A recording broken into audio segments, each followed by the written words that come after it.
እጅግ አስደንጋጭ ነው። ዘማሪው በግፍ ተገደለ። እጅግ ተወዳጁና በብዙ በተለያዩ የቤተክርስቲያን መድረኮች ላይ ዝማሬ ሲያገለግል የምናውቀው በአማኞች ዘንድ ሰፊ ተቀባይነትን ያተረፈው ተወዳጁ ዘማሪ ባልተጠበቀ መልኩ በግፍ መገደሉ ተሰማ። የሰማዩን መንግስት በቅንነት ያገለገለ ራሱን ለወንጌል አደራም ሳይሰስት የሰጠ ወጣት ዘማሪም ለአገልግሎት በወጣበት ቀርቷል። የወጣት ዘማሪ ማን ይሆን? የተገደለበት ምክንያት በማንና እንዴት ተገደለ? የሚሉትንም እኛም በዝርዝር ዘገባችን ይዘንላችኋል። በቆይታችሁ ታደምጡታላችሁ። በሌላኛው መረጃችን በመሰረተ ክርስቶስ ቤተክርስቲያን ምን እየሆነ ነው? ቤተክርስቲያን አይታ በማታውቀው አዳዲስ አሰራሮች መጥለቅለቅ ጀምራለች። በሩቅ ይሰሙ የነበሩ አስደንጋጭ ሁኔታዎችም ወደኛ የማይደርሱ የሚመስሉ የሰይጣን ተግባሮች ዛሬ ላይ ቤተክርስቲያን ሰተት ብለው ገብተዋል። ለሰይጣን መገዛት አሊያም ነፍስን ለዲያብሎስ መሸጥም ከምዕራቡ ዓለም በዜና በወሬ ሰምተን ደንግጠን ጆሮ ዳባ ብለን አምላክ ከዚህ ስርዓት እንዲያወጣቸው ተመኝተን አልፈን እናውቃለን። ሰይጣናዊ አስተሳሰባቸው ሐሳብና ድርጊታቸው እኛን የሚነካ አልመሰለንም ነበር። ነገር ግን አሁን ላይ መሰረተ ክርስቶስ ቤተክርስቲያን ላይ የተፈጠሩ በማወቅም ሆነ ባለማወቅ የመንፈሱን ዓላማ ከግብ ለማድረስ የሚራኮቱ አገልጋዮችን መመልከትም እጅግ አስደንጋጭ ሆኗል። በመሰረተ ክርስቶስ ቤተክርስቲያን እየሆነ ያለው ደግሞ ዳግም ጥርጣሬንም ጭሯል። የኢትዮጵያ መሰረተ ክርስቶስ ቤተክርስቲያን ግብረ ሰዶምን ከተቀበሉ ቤተክርስቲያን ጋር ግንኙነቴን አቋርጫለሁ ብትልም ነገር የተገላቢጦሽ መሆኑ በይፋም ተገልጧል። የመሰረተ ክርስቶስ ቤተክርስቲያንና በውስጡ ያሉ ድብቅ አጀንዳዎችን የሚያራምዱ አገልጋዮች ሴራም በአደባባይም ተጋልጧል። ጉዳዩ ምን ይሆን? የመሰረተ ክርስቶስ ቤተክርስቲያንና የአገልጋዮች ድብቁ ሴራ ምን ይመስላል? የትና እንዴት በማንስ ተጋለጠ? የሚሉትን በመረጃችን ይዘናል። በቆይታችሁ ታደምጡታላችሁ። በስተመጨረሻም ጌታ እግዚአብሔር መልእክቱን ዛሬም ስለ ስሙ ከፍታ ሲል ባስነሳቸው ሐዋርያትና ነቢያት አንደበት ቃሉን ልኮ መናገር አላቆመም። ዛሬም የሰማዩ ጌታ እግዚአብሔር ሕዝቡ ይነቃ ዘንድ በእግዚአብሔር ሴት ወንጌላዊት ቀለማው ኃይሌ አንደበትም መልእክቱንም ተናግሯል። ዛሬ ላይ ማምለጫችሁን አዘጋጁ። ያለንበት ጊዜ የሰው አስተሳሰብ የተበላሸበት፣ መደማመጥና መቀባበል የሌለበት፣ የልብ አንድነት የጠፋበት ጊዜ ላይ ነው ያለነው። በዚህ ጊዜ ላይ እግዚአብሔር እንዲላል ማምለጫችሁን አዘጋጁ ስትልም የእግዚአብሔር ሴት ከጌታ የተቀበለችው መልእክት ቃል በቃል ተናግራለች። ከእግዚአብሔር ሴት አንደበት የተነገረው መልእክት ምን ይመስላል የሚለውንም በቆይታችሁ ከአንደበቷ ታደምጡታላችሁ። እስከ መረጃው ፍጻሜ አብራችሁን ቆዩ።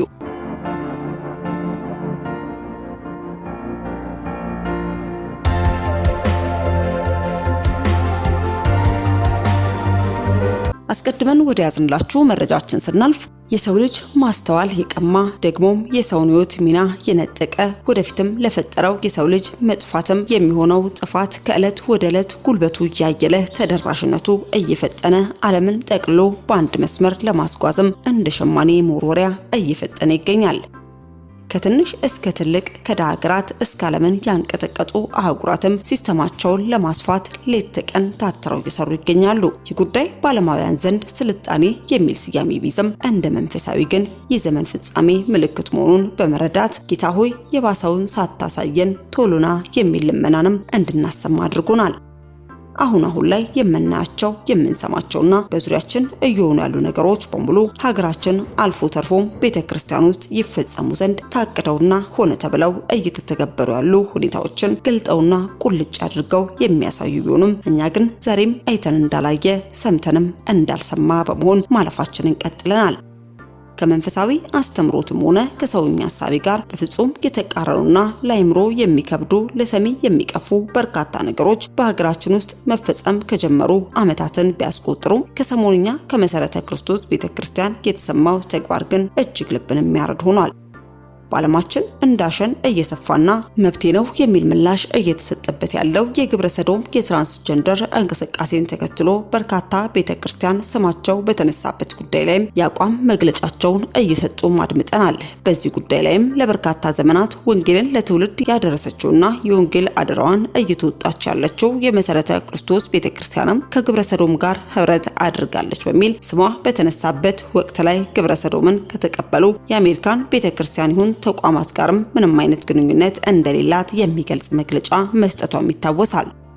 ታዲያ ይሆኑ ባለበት ግን የመሰረተ ክርስቶስ ቤተክርስቲያን አገልጋዮች የፈጸሙት ተግባርና ከግብረ ሰዶም አባላት ጋር ያላቸውን ግንኙነት የሚገልጽ መልእክትም በጌታውን ሄራሙና በጆንሰን እጅጉ አንደበት በአደባባይ በግላጭ ተላልፎ ተመልክተናል።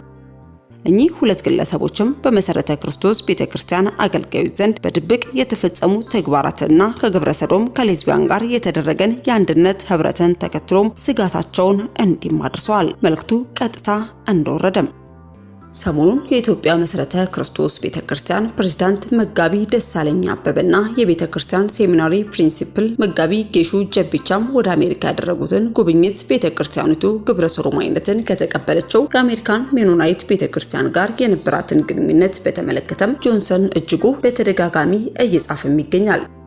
በእርግጥ ከወራት በፊት የኢትዮጵያ መሰረተ ክርስቶስ ቤተክርስቲያን ግብረ ሰዶማዊነትን ከተቀበሉ የአሜሪካ ሜኖናይት ቤተክርስቲያን የሚሆን ተቋማት ጋር ምንም አይነት ግንኙነት እንደሌላት የሚገልጽ መግለጫ መስጠቷ ይታወሳል። ከወራት በፊትም የውዝግቡ አንዱም አካል የነበረው አናባፕቲስት ሜኖናይት ባይብል ሴሚናሪ ግብረ ሰዶምን ከተቀበሉ የሜኖናይት ተቋማት ውስጥም አንዱም ነው። ታዲያ ሜይ 17 2025 የዚሁ ሴሚናሪ ፕሬዝዳንት የሆነው ዴቪድ ቦሸርም በቢሾፍቱ የመሰረተ ክርስቶስ ሴሚናሪ በተካሄደበት የተማሪዎች የምረቃ መርሃ ግብር ላይ ተገኝቶም ነበር። በዕለቱ ከተመረቁ 48 ተማሪዎች ውስጥም 10ሩ በኦንላይን በስነ መለኮት ማስተርስ ኦፍ አርትና በግሎባል አናባፕቲዝም የተመረቁ ከኤምቢኤስ ጋር በተደረገ ስምምነትም ነው። ሆኖም በአሁኑ ወቅትም በመሰረተ ክርስቶስ ቤተክርስቲያን የፌስቡክ ገጽ ላይ ጭምር ይፋ በሆነው በሁለቱ የመሰረተ ክርስቶስ ቤተክርስቲያን የበላይ አመራሮች እየተደረገ ያለው ጉብኝት ደግሞ ጥርጣሬ መጫርም ጀምሯል። ለዚህ ጥርጣሬም ሰበብ የሆነው በኤምቢኤስ ውስጥ የሚሰራ ሄኖክ መኮንን የተባለም የኢትዮጵያ መሰረተ ክርስቶስ ቤተክርስቲያን አባል የነመጋቢ ደሳለኝ ጉብኝት ማሳለጡም ነው። ይሰው በሜኖናይት ሴሚናሪ ያለው አሁናዊ የኃላፊነት ድርሻም ግሎባል ሊደርሺፕ የሚልም ነው። ሄኖክ መኮንን ግብረ ሰዶማዊነትን አጽድቆ ከተቀበለው በአናባፕቲስት ሜኖናይት ባይብል ሴሚናሪ ወይንም ኤምቢኤስ እና በመሰረተ ክርስቶስ ሴሚናሪ መካከል ያለውን ግንኙነት ከማሳለጥ አኳያም ቁልፍ ሚና እንደሚጫወትም በኤምቢኤስ ድረገጽ ላይም ተገልጿል። ሄኖክ መኮንን በዚህ ጉዳይ ላይ እንደገለጸው ከሆነ በአናባፕቲስት ሜኖናይት ባይብል ሴሚናሪና በመሰረተ ክርስቶስ ሴሚናሪ መካከልም የጠለቀ ግንኙነት እንዳለ የገለጸ ሲሆን ታዲያ በአሁኑ ወቅትም እነመጋቢ ደሳለኝና የአሜሪካ ሜኖናይት ተቋማትን ሲጎበኙ ይዟቸው የሚዞረው ከላይ የተጠቀሰው የኤምቢኤስ ተቀጣሪ ሆነው ሄኖክ መኮንን የተባለ ግለሰብም ነው። በዚህ የጉብኝት መርሃ ግብሩና እነመጋቢ ደሳለኝም የኤምቢኤስ ወደሚገኝበት ወደ ኢንዲያና አካባቢ ብቅ እንደሚሉም ሄኖክ በራሱ ገጽ ላይ ማስፍሯል። እንዲሁም ከ6 ቀናት በፊትም የራስ ፕሮግራምም በኮሚኒቲ ሜኖናይት ቸርችም ተዘጋጅቶ እንደነበርም ገጹ ላይ ይፋም አድርጓል። ይህ የሜኖናይት ቤተክርስቲያን ግብረ ሰዶማዊነትን በተመለከተም የሚመለከተውን የአካታችነት ፖሊሲ እንደሆነ በራሱ ገጽ ላይ ያስቀመጠ ሲሆን ሴክሹዋል ኦሪየንቴሽንና ጀንደር አይደንቲቲን እንዲሁም ደግሞ ሌዝቢያን፣ ጌይ፣ ትራንስጀንደርና ቢሴክሹዋል የተሰኙትንም እንደሚቀበሉ በመግለጽም በድረገጻቸው ላይ ማስቀመጣቸው ተገልጿል።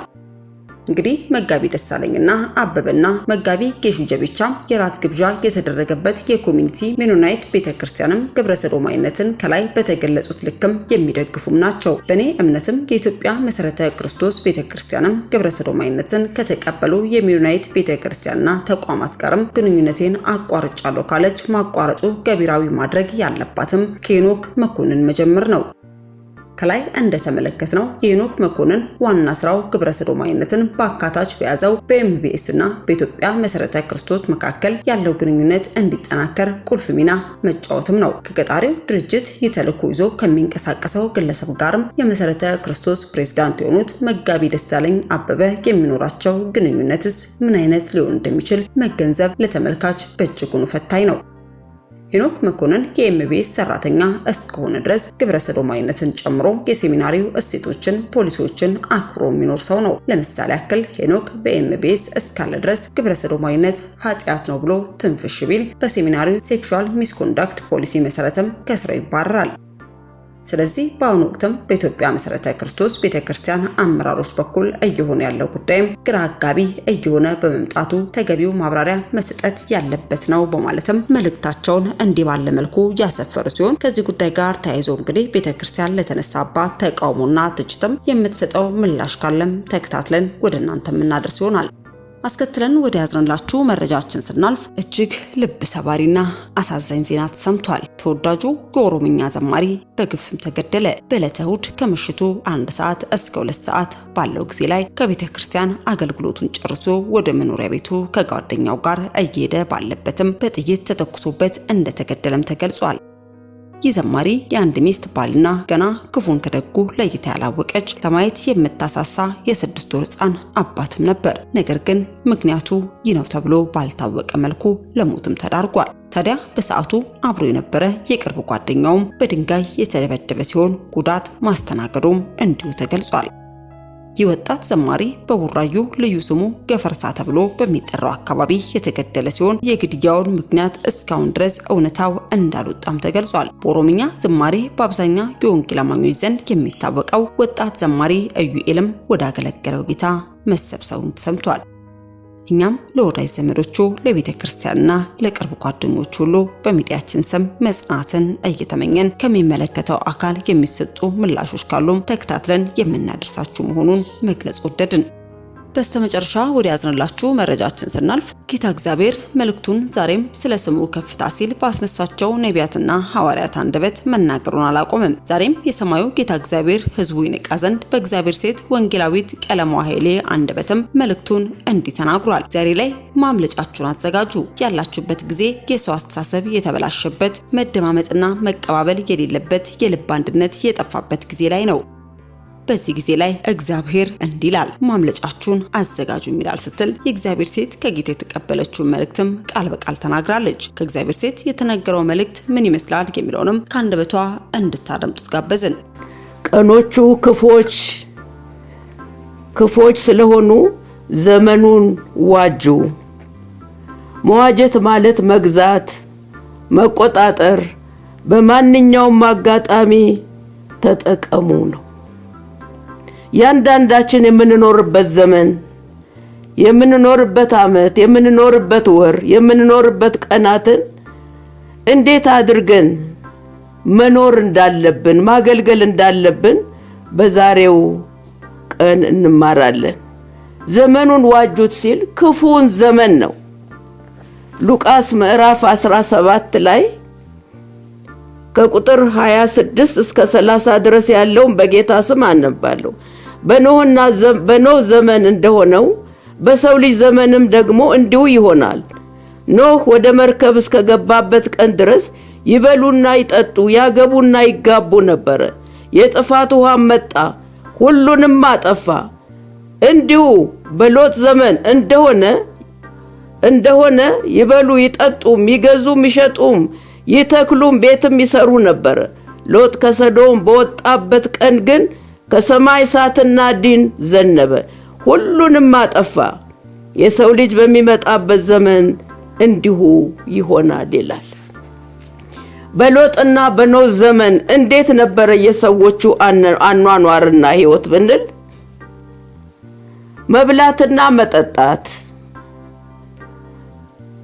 መብላትና መጠጣት፣ መግዛትና መሸጥ፣ እንዲሁም ደግሞ ቤትን ይሰሩ ነበር። የግብርና ስራም እየሰሩ ነበር ያሉት። እነዚህን ሁሉ መስራቱ ኃጢአት አይደለም፣ ወንጀል አይደለም። ሐሳባቸው ግን ምድራዊ መሆኑ ነው የከፋው። ምሳሌ 9:10 ላይ የጥበብ ሁሉ መጀመሪያ እግዚአብሔርን መፍራት ነው፣ ቅዱሱንም ማወቅ ማስተዋል ነው ይላል። እነዚህ ሰዎች እግዚአብሔርን መርሳታቸው ነው። እግዚአብሔርን መፍራት የሚገባውን አምላክ አልፈሩትም። ከዚህ የተነሳ በትዳር መካከል ፍቺ በዝቷል። በነጋዴዎች መካከል ማታለል አለ። የሰው ሐሳብ ሁሉ ለሚበላውና ለሚጠጣው ኃላፊ በሆነው ተይዟል። በሎጥ ዘመን ዘፍጥረት 19:4-5 ከትንሹ ጀምሮ እስከ ትልቁ ድረስ በግብረ ሰዶም መንፈስ የተያዙ ነበሩ። የቅድስና ሕይወት የለም። እኔ ቅዱስ ነኝና ቅዱሳን ሁኑ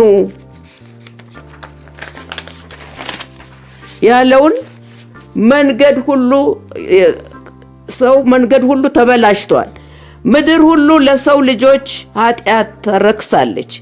የሰው ሐሳብ ሁሉ በሚያልፍ ደስታ ተይዟል። ዘፍጥረት 6:5-7 ያለው እግዚአብሔር ሰዎችን በመፍጠሩ የተጸጸተበት፣ ከዚህ የተነሳ መንፈሱ ለዘላለም ከሰዎች የተወሰደበት፣ የሰዎች ዕድሜ የተቀነሰበት የፈጠረውን ፍጥረት ከሰው እስከ እንስሳ ድረስ ለማጥፋት የተዘጋጀበትና ያጠፋበት ዘመን ነበር።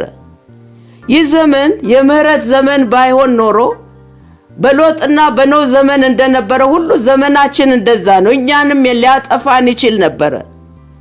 በዚያ ክፉ ዘመን እግዚአብሔር ያገኘው አንድ ሰው ነው። ዘፍጥረት 6:8 እስከ 9 በእግዚአብሔር ፊት ኖህ ሞገስ አገኘ። ኖህ በዘመኑ ሁሉ ወደ ቀኝ ወደ ግራም አልተመለከተም። እግዚአብሔር ያለውን ሰምቶ ታዘዘ። የእግዚአብሔርን መንገድ ተከተለ። ደግ ሰው ነበር። የሰው አስተሳሰብ ሁሉ በተበላሸበት አገልጋይ ነበር። በዚያ ሕዝብ መካከል ብቻውን ቆመ። አገልጋይም በመሆኑ ዋጋ ከፈለ። በእውነት ለሚቆሙ እውነትን ይዘው ለሚያገለግሉ አጃቢ የላቸውም። ብቻውን ነበር ነው የቆመው። ማንም ሊሰማው የቻለ ሰው አልነበረም። እውነትንና ጽድቅን ይዘን ስናገለግል አጃቢ ላይኖረን ይችላል። ጎሽ የሚለን ላይኖረን ይችላል። እግዚአብሔር ግን ከኛ ጋር ሆኗል፣ ይሆናል። ከኖህ ጋር ደግሞ ሆኗል። ኖህ ለ120 ዓመት ዘመኑን ዋጁ አላቸው። ምሳሌ 16:25 ላይ ለሰው ቅን የምትመስል መንገድ አለች፣ ፍጻሜዋ ግን የሞት መንገድ ነው። ሕዝቡ ግን በንስሐ ወደ እግዚአብሔር አልተመለሱም፣ ኖህን አልሰሙትም። ካለመስማታቸውና ካለመታዘዛቸው የተነሳ ሲጠፉ በኖህ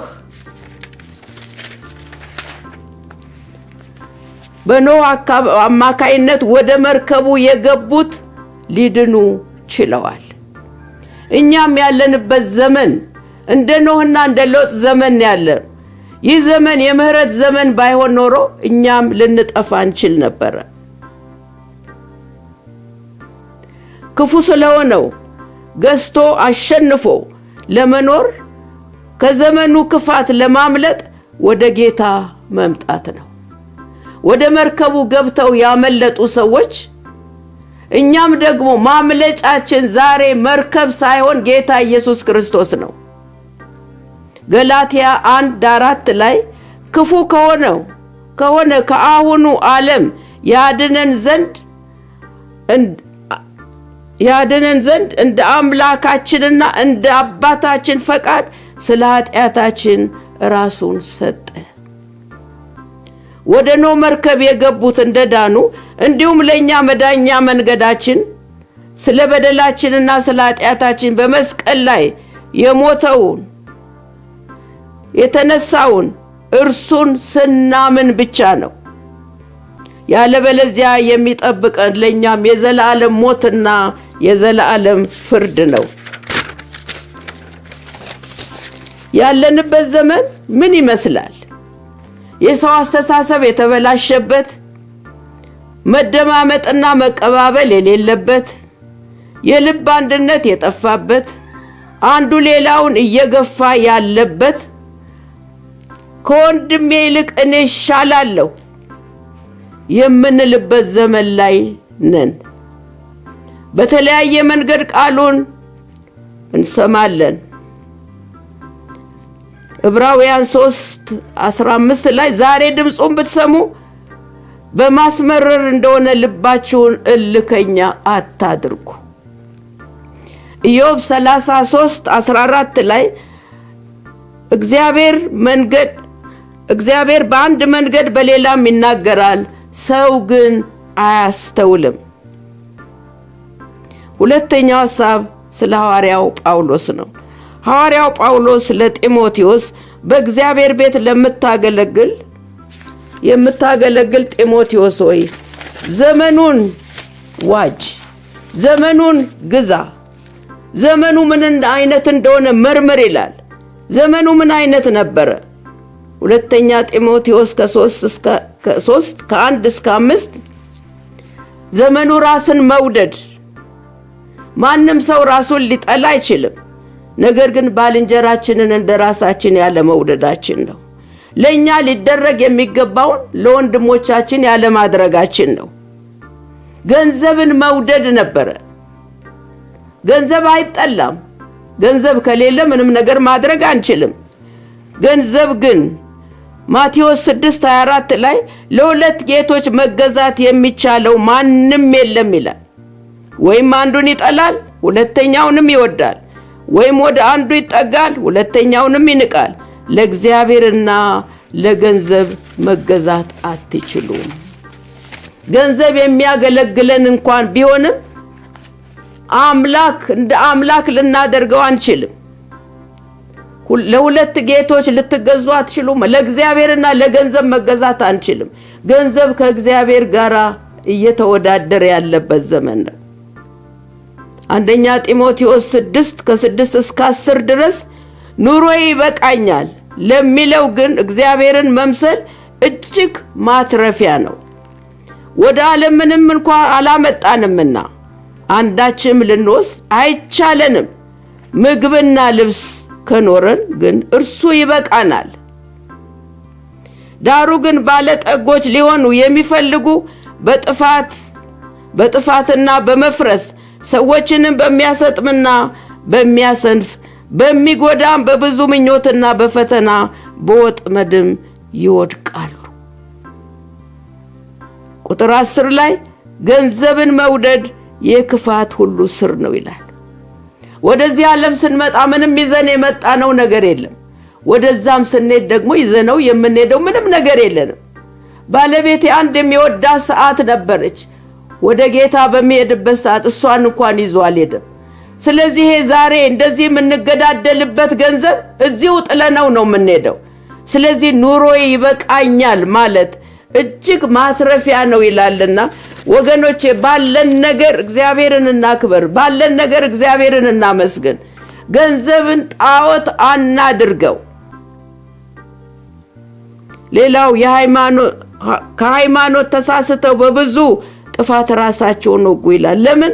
ገንዘብን ከመፈለግ የተነሳ እምነትን እንኳን የሚያስጥል ሆኗል ዛሬ ገንዘብ። ሰው በገንዘብ ምክንያት አብረው የሚያገለግል ተለያይቷል። ገንዘብን መውደድ የክፋት ሁሉ ስር ነው ይላል። ስለዚህ ገንዘብን እንጠላለን ማለት ገንዘብ አስፈላጊ ነው፣ ግን ገንዘብን ልናመልከው ገንዘብን እንደ ዋና ነገር አድርገነው ሌሎችን ልንጠላ አይገባንም። ሶስተኛው ትምክህት ይላል። በሁኔታዎች ሲሳኩልን መመካት አይገባንም። የእግዚአብሔር ቃል ምን ይላል?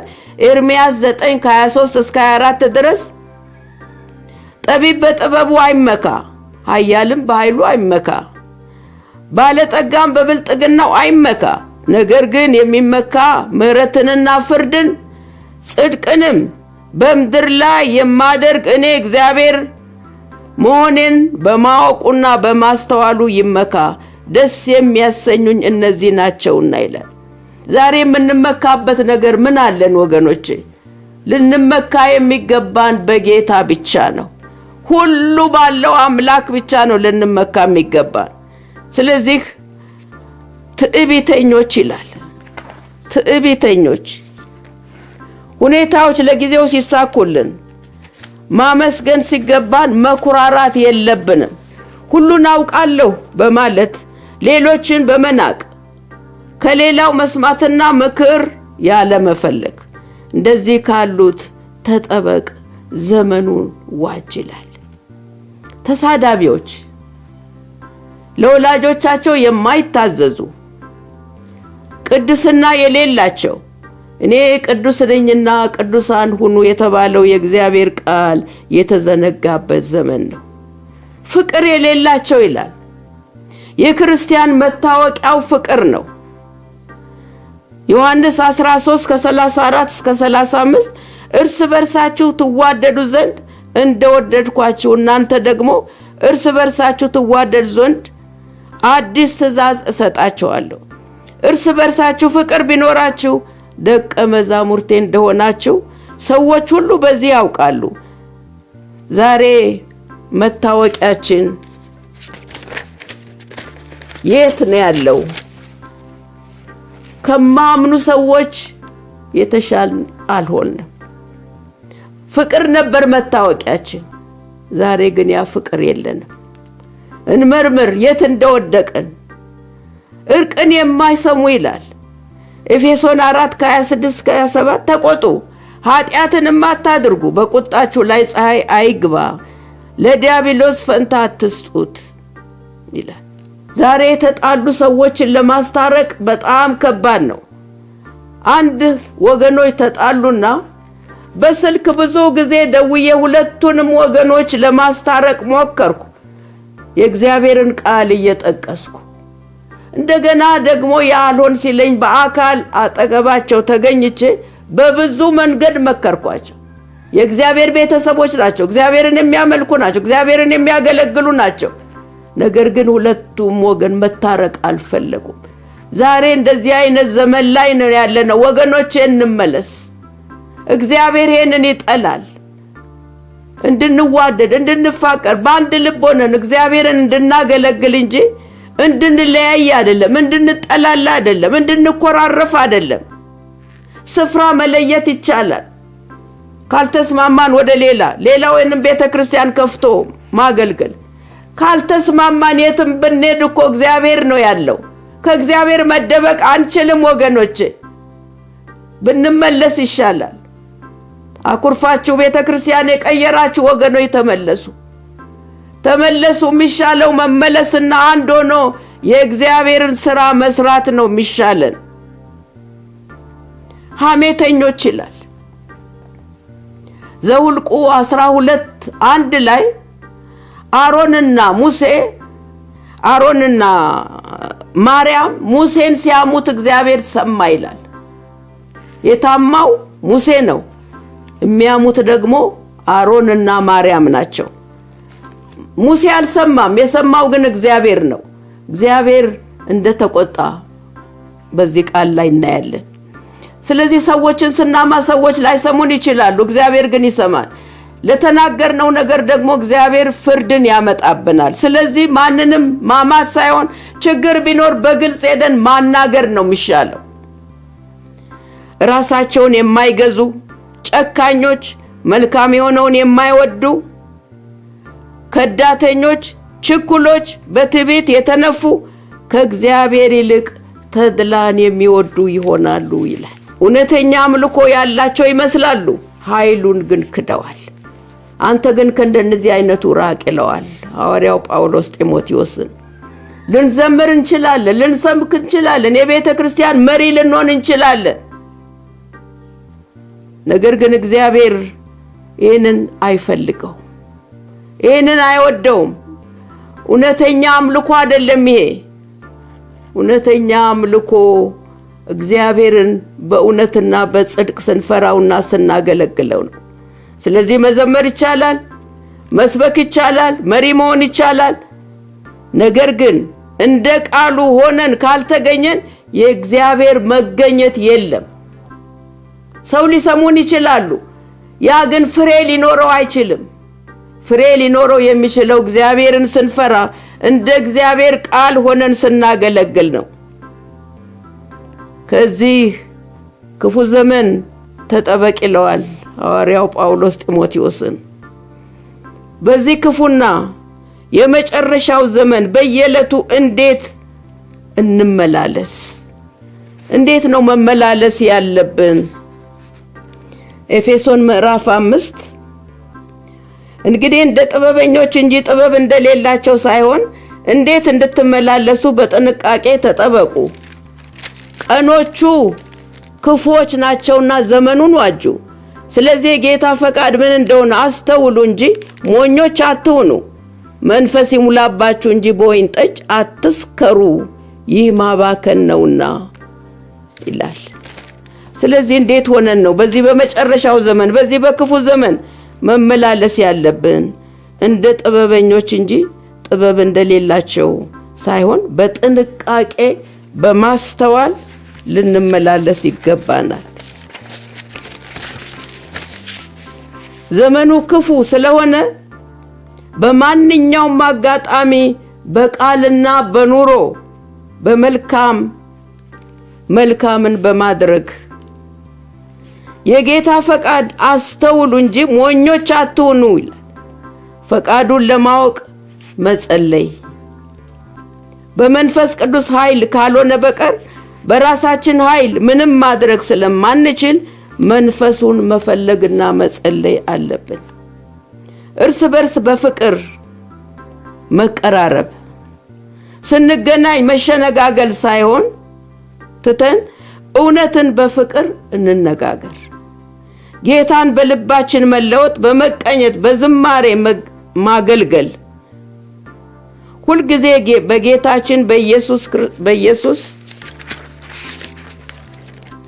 ክርስቶስም አምላካችንና አባታችንን ስለሁሉ ማመስገን፣ ስለሆነልንና ስላልሆነልን ሳይሆን ስለ አምላክነቱ ልናመሰግነው ይገባናል። በመጨረሻ ቆላስይስ ምዕራፍ 3ን አነባለሁ በጌታ ስም። ቆላስይስ ምዕራፍ 3 እንግዲህ እንደ እግዚአብሔር ምርጦች ቅዱሳን ሆናችሁ የተወደዳችሁ ሆናችሁ ምሕረትን፣ ርኅራኄን፣ ቸርነትን፣ ትሕትናን፣ የዋህነትን፣ ትዕግስትን ልበሱ። እርስ በርሳችሁ ትዕግስትን አድርጉ። ማንም በባልንጀራው ላይ የሚነቅፈው ነገር ካለው ይቅር ተባባሉ። ክርስቶስ ይቅር እንዳላችሁ እናንተ ደግሞ እንዲሁ አድርጉ። በእነዚህ ሁሉ ላይ የፍጻሜ ማሰሪያ የሆነውን ፍቅርን ልበሱት። በአንድ አካልም የተጠራችሁለት ደግሞ የክርስቶስ ሰላም በልባችሁ ይግዛ። የምታመሰግኑ ሁኑ። የእግዚአብሔር ቃል በሙላት ይኑርባችሁ። በጥበብ ሁሉ እርስ በርሳችሁ አስተምሩና ገስጹ። በመዝሙርና በዝማሬ በመንፈሳዊም ቅኔ በጸጋው በልባችሁ ለእግዚአብሔር ዘምሩ። እግዚአብሔር አብን በእርሱ ያመሰገናችሁ በቃል ቢሆን ወይም በሥራ የምታደርጉትን ሁሉ ለጌታ ክብር አድርጉት ይላል። እንግዲህ በዚህ በመጨረሻው ዘመን እንዴት ነው መኖር የሚገባን ወገኖቼ? ቆላስይስ ምዕራፍ 3 ከቁጥር 12 እስከ 17 ድረስ ያለውን ማንበብ ትችላላችሁ። የክርስቶስ ሰላም አምላካችንና አባታችን ስለ ሁሉ ማመስገን ስለሆነውና ስላልሆነውም ሳይሆን ስለ አምላካችን ሊመሰገን ይገባዋል። ይቅርታችን ደግሜዋለሁ። ቆላስይስ 3ን አንብቤያለሁ። በመጨረሻ አንደኛ ጢሞቴዎስ 6:14 ላይ ጌታችን ኢየሱስ ክርስቶስ እስኪገለጥ ድረስ ያለ እድፍና ያለ ነቀፋ ሆነን ትእዛዙን ጠብቅ። የተባልነውን ለመጠበቅ ጌታ ይርዳን። አሜን። ዘላለማዊና ጻድቅ የሆን ከአምላካችንና አባታችን ሆይ ይህንን ደግሞ ከቃል የተላለፈውን ጌታ ሆይ በጥሞና አዳምጠን፣ በማስተዋል አዳምጠን፣ በተዋረደ ልብ አዳምጠን። እግዚአብሔር ሆይ በሥራ ላይ እንድናውለው ጸጋ እንዲረዳን በጌታ በኢየሱስ ስም ጸልያለሁ።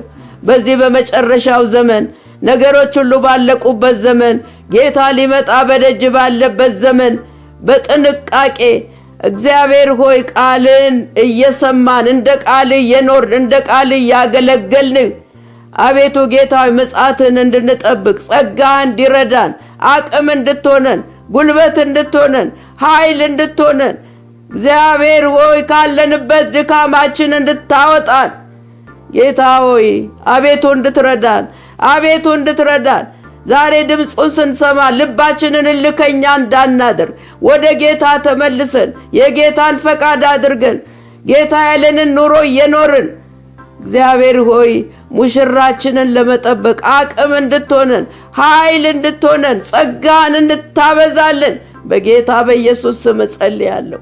ስለሰማን ተመስገን። በጌታ በኢየሱስ ስም አሜን። ውድ የሻሎም ቲዩብ አድማጭና ተመልካቾቻችን ለሰዓቱ የያዝንላችሁ መረጃ ያደመጣችሁትን ይመስል ነበር። በሌላ አዳዲስ መረጃ እስከምንገናኝ መልካም ቆይታ